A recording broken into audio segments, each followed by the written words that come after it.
এটা হচ্ছে আমার ছাদে লাগানো গাঁদা গাছ। এর অনেক মেডিসিনাল ভ্যালু আছে। তার মধ্যে একটা হচ্ছে অ্যান্টি কোয়াগুলেটরি এফেক্ট, মানে ব্লাডের রক্ত তঞ্চনে সাহায্য করে। আমরা ছোটোবেলায় খেলতাম তখন হাত পা কত কেটে গেলে পাতাগুলো থেঁতো করে রক্তে যেখানে পেরোচ্ছে সেখানে দিয়ে দিলে রক্ত সঙ্গে সঙ্গে বন্ধ হয়ে যেত। ঠিক আছে, এটা সায়েন্টিফিক নেম হচ্ছে টেগেটিস পাটুলা। ঠিক আছে, টেগেটিস হচ্ছে জেনেরিক নেম, মানে জেনাসের পার্ট হচ্ছে টেগেটিস, আর পুরো সায়েন্টিফিক নেম হচ্ছে প্ল্যান্টটার স্পেসিফিক সায়েন্টিফিক নেম হচ্ছে টেগেটিস পাটুলা। টেগেটিস পাটুলা হচ্ছে এর সায়েন্টিফিক নেম, কিন্তু টেগেটিসের জেনারেসের আন্ডারে অনেক রকম এইরকম গাঁদা গাছ আছে যেটার নাম হচ্ছে টেগেটিস। একটা হচ্ছে টেগেটিস পাটুলা, একটা হচ্ছে টেগেটিস ইরেক্টা। এই টেগেটিস পাটুলা হচ্ছে যেটা হচ্ছে ছোটো, গোড়াটা ছোটো হয়, ফুলটা উপরে একটা বড় পেটাল হয়, আর মাঝখানে ছোটো ছোটো রে ফ্লোরেট থাকে যেগুলো, এটা হচ্ছে সেই প্ল্যান্ট। ঠিক আছে, টেগেটিস পাটুলা। আর টেগেটিস ইরেক্টা হচ্ছে যেটার মাঝখানে, ছবিটা একটা ছবি তুলে নিই, যেটা হচ্ছে বড়ো গাঁদা ফুল, যেটা থোকা মতো হয়, সব কটা পাপড়ি সমান হয় আর গোল গোল মতো হয়, হলুদ কালার হয়, সেটা হচ্ছে টেগেটিস ইরেক্টা। এটা হচ্ছে টেগেটিস পাটুলা। ঠিক আছে, এটা হচ্ছে আমি 2-3 মাস 1 মাস মতো আগে লাগিয়েছি। আর প্রত্যেকটা জায়গায় এই যে মাঝখানটা কাটা রয়েছে, প্রত্যেকটা জায়গাটা কেটেছে, 4টে করে ডাল বেরিয়েছে, 1টা 2টো 3টে 4টে, আবার এখানে কেটেছে আবার 3টে 4টে করে বেরিয়েছে। এই যে ফুলটা বেরোচ্ছে, এই যে ফুলটা হচ্ছে তার এখান থেকে ডাল বেরোচ্ছে, এখান থেকে ডাল বেরোচ্ছে, এখান থেকে ডাল বেরোচ্ছে, আবার এখান থেকে ডাল বেরোচ্ছে, প্রত্যেকটা জায়গা থেকে ডাল বেরোচ্ছে। এখানে ঝাঁকড়া মতো হয়েছে, আর এইখানে বড়ো মতো ফুল রয়েছে, এইখানে আরও বড়ো ফুল হয়েছে, এইটাতে রয়েছে, কাত করলে দেখা যাবে এইটা হচ্ছে সবথেকে বড়ো গোটা ফুল। আর এখান থেকে মোটামুটি কেটে আমি কম করে কী বলে 50-60টা ফুল শুধু মাথা কেটে ফেলে দিয়েছি, সেই জন্য এত ঝাঁকড়া হয়েছে, এত ঝাঁকড়া হয়েছে।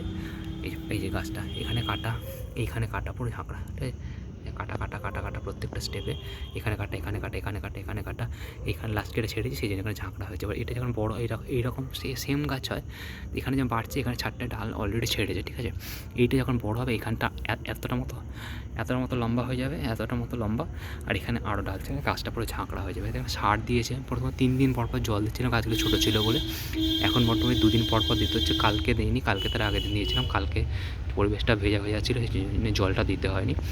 এর মধ্যে জল এখন 3 দিন প্রথমে 3 দিন পর দিচ্ছিলাম, তারপর আমি 2 দিন পর দিচ্ছি। এখন কালকে দিইনি, আজকে দেবো আবার, সেই জন্য মাটি শুকিয়ে যাবে। এখন গাছটা হয়তো এরকম ঝাঁকড়া মতো হয়তো বড়ো হয়ে যাবে, এরকম বড় মতো হয়ে যাবে, তখন তো প্রত্যেক দিন নিতে হবে, কারণ গাছের জলের ডিমান্ড তখন অনেক বেড়ে যাবে। ঠিক আছে, এই হচ্ছে কন্ডিশন। আর এখানে সার হিসাবে আমি এনপিকে দিয়েছিলাম, জিপসাম সল্ট দিয়েছিলাম, ওই সাদা হয়ে রয়েছে মাঝখানে, জলে গলেনি, এই যেটা জলে গলেনি, এখন জিপসাম সল্ট রয়েছে, সাদা পড়ে রয়েছে।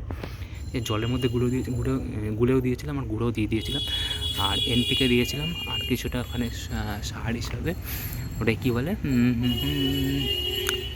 সুপার ফসফেট কিছু দিয়ে। সুপার ফসফেটে শুনেছি খুব বেশি ফুল আসে, এই সুপার ফসফেটে কিছুটা দেওয়া আছে, দেখা যাক কত ফুল হয়। এই ডালটা নেতিয়ে পড়ছে, কারণ সূর্যের আলো পড়েছিল, জল কম হয়, সেই জন্য এই ডালটা নেতিয়ে পড়ছে, দেয়াল থেকে রে আসছে, সেই জন্য নেতিয়ে পড়ছে। ঠিক আছে, আর এখানে জল দেবো, আজকে জল দেওয়া হয়েছে, যখন ফুলগুলো যখন ফুটবে তখন আবার দেখাবো।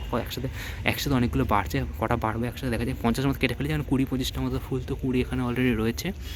এটা হচ্ছে 1টা 2টো 3টে 4টে 5টা 6টা 7টা 8টা, এখানে 9টা 10টা 11টা, এই 10টা 11টা, এই 12 13 14 15টা 20 তো আমি এখানে দেখতে পাচ্ছি, আরও আছে এর মধ্যে লুকিয়ে, এখানে 2টো দেখালাম, 20 আপাততের মধ্যে লুকিয়ে রয়েছে। ঠিক আছে, আমাদের ভিডিও এখানে শেষ করেছি। যখন ফুল ফুটবে, ফুল তুলবো, তোর কুড়িগুলো দেখাবো। আর এই ফুলের কুড়িগুলো আমি একটা প্ল্যান করে রেখে দিয়েছি, এগুলো যখন লাস্টের দিকে হয়ে আসবে, তখন এগুলো করা ভালো, গাছের মধ্যে ঘষে পরাগ সংযোগ করিয়ে এটাকে বীজ করে কালো করে রেখে দেবো। নর্মাল যদি ফুল হয় তখন পরাগ সংযোগ হয় না এই গাছে জেনারেলি, তখন কী হয়, যে বীজগুলো হয়, এই যে বীজগুলো সাদা থেকে যায়, সেই জন্য পরের বছর গাছ হয় না। সেই জন্য একটাকে এরকম ম্যাচিওর করে তুলে ওখানে ঘষে দিতে হবে, তাহলে এখানে পরাগ সংযোগ হয়ে যাবে, আর তাহলে পরের বছর ফুলগুলো ভালো হবে। ঠিক আছে, আপাতত এখানে ভিডিও শেষ করলাম। যদি ভালো লাগে পুরোটা ভিডিও দেখার পরে লাইক করে সাবস্ক্রাইব করে দিন। See you in the next one. Goodbye, thank you for watching this one.